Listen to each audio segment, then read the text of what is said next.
President Sara Duterte did not appear before the NBI today in connection with her alleged threats against the first couple and House Speaker. And for updates, we have mobile journalist Merymon Reyes.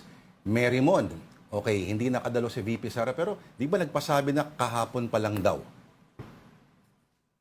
Yes, Lord and Denise. Actually, ang pinaka naging reason dito na hindi natin nakita si Vice President Sara Duterte, legal counsel nila ang nandito, even if expected siya na around 9 a.m. ay pupunta siya dapat dito. Late daw na nalaman nila Duterte na canceled yung supposed hearing ng House Committee on Good Governance and Public Accountability tungkol naman doon sa alleged misuse ng confidential funds na OVP siya ng DepEd dito kay Sara Duterte. Pero kasi para lang din sa konteksto, inanunsyo rin kahapon and nitong mga lumipas na araw na nasabi nga ng House na open sila na i-cancel, i-postpone or i-reschedule itong hearing na to para magkaroon nga ng panahon si Vice President Sara Duterte na pumunta dito and tumugon dun sa subpoena na sinerve sa kanya ng NBI.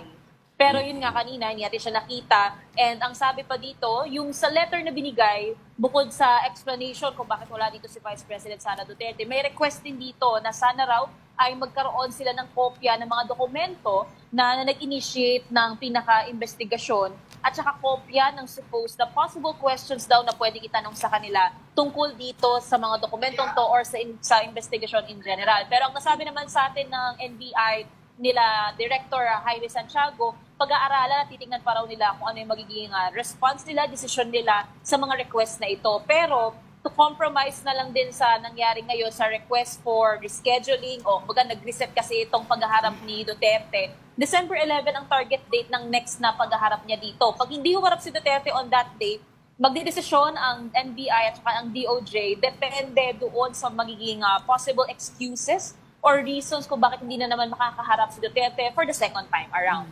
Mm-hmm. Wala namang contempt powers daw ang NBI, no? Sabi naman ni Director Santiago dati. So, ano ba ito? Maaari ba ano ang pwedeng gawin ng NBI kung hindi pa rin sumipot sa December 11 daw, Merymon?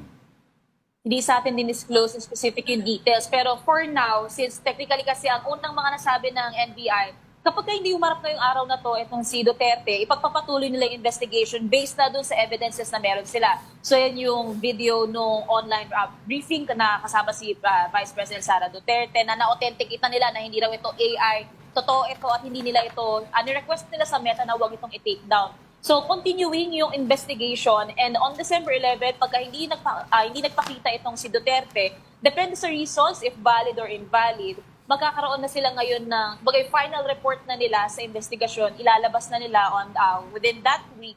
And yung decision, pagdating sa kung may aarestuhin, hindi nila ito masasagot. Kasi nga, even if parang self-proclaimed na suspect na itong si Duterte or natatawag na nga siya as the mastermind dito sa active and grave threats, wala pa doon sa part tayo ng naratibo yung current situation ngayon. Kaya ang inaabangan nila, humarap si Duterte by December 11. Pag hindi, tsaka magdidesisyon ngayon ng NBI at ang DOJ kung ano yung sunod na hakbangin nila.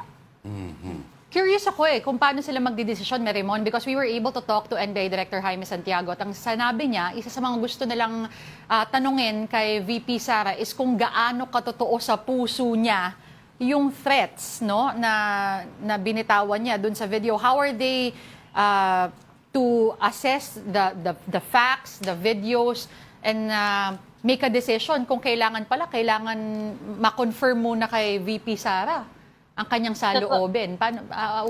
What's gonna happen then?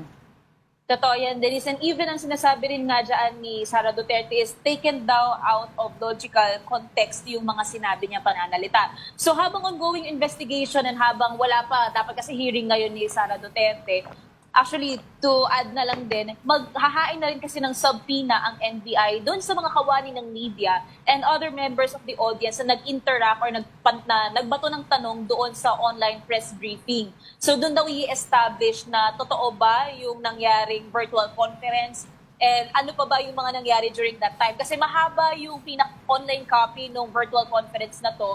So parang magiging witnesses at the same time, sila mismo yung magbibigay ng narrative, yung mga nabibigyan ng subpoena para matukoy kung ano nga ba ang nangyari during that time. And if kung meron tayong hinahanap dito na yung depth ng motivation ng pananalita ni Duterte, posible lang makita dito. Pero tungkol naman doon sa aspeto na yung hired na killer, wala pa sa ating binibigay na information ng NBI. Actually, wala pa raw silang lead whether or not ma-share sa atin. Pero sa ngayon, tuloy-tuloy pa rin yung investigation nila sa mga ito. And they're hoping na pag humarap si Duterte, doon nila malalaman kung ano ba yung conviction niya sa mga active or grave threats na binitewan niya. Oh, so wala pa yung kinuntratang assassin daw, supposedly.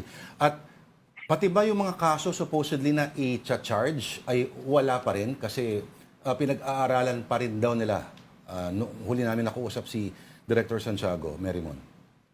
Yes, Lord. And actually, singit na lang din natin, si President Ferdinand Bongbong Marcos, pinapaurong niya rin muna yung mga impeachment cases para dito kay Duterte kasi nga, hindi ito magbe-benefit sa mga Pilipino and siguro to pave way na rin para dito sa paghihintay sa pagharap ni Sara Duterte. Pero as of now, wala pa tayong ibang impormasyon kasi hindi nga humarap dito si Duterte. Tinanong din natin kung bakit hindi po next week ang rescheduling ng paghaharap or yung invitation para pumunta na dito si Duterte. Ang nasabi sa atin ng NBI, para daw magkaroon pa ng time to prepare itong si Vice Presidente. At the same time, sila rin ay pina-finalize nila yung magiging response nila sa letter na dinala ng kanyang legal counsel. Oo. Merimon, weird lang, ano? Kasi manggantong oras niya yata, nag-a-announce na yung House Exactly. na pinopostpone nila yung hearing para makadalo nga sa NBI, Oo. si VP Sara. Kaya nga, yun ang nakakapagtaka na hindi nabalitaan ng O buong baka lang team niya. pinatay nila, pati staff niya. Oo. Buong staff ay pinatay yung mga cellphone sila at hindi na nakinig sa social media. Ay, kapani-paniwala At Hindi talaga na nag-monitor ng balita. Pero, Merimon,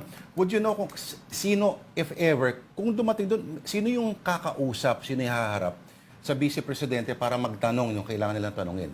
Hindi raw si NBI Director eh.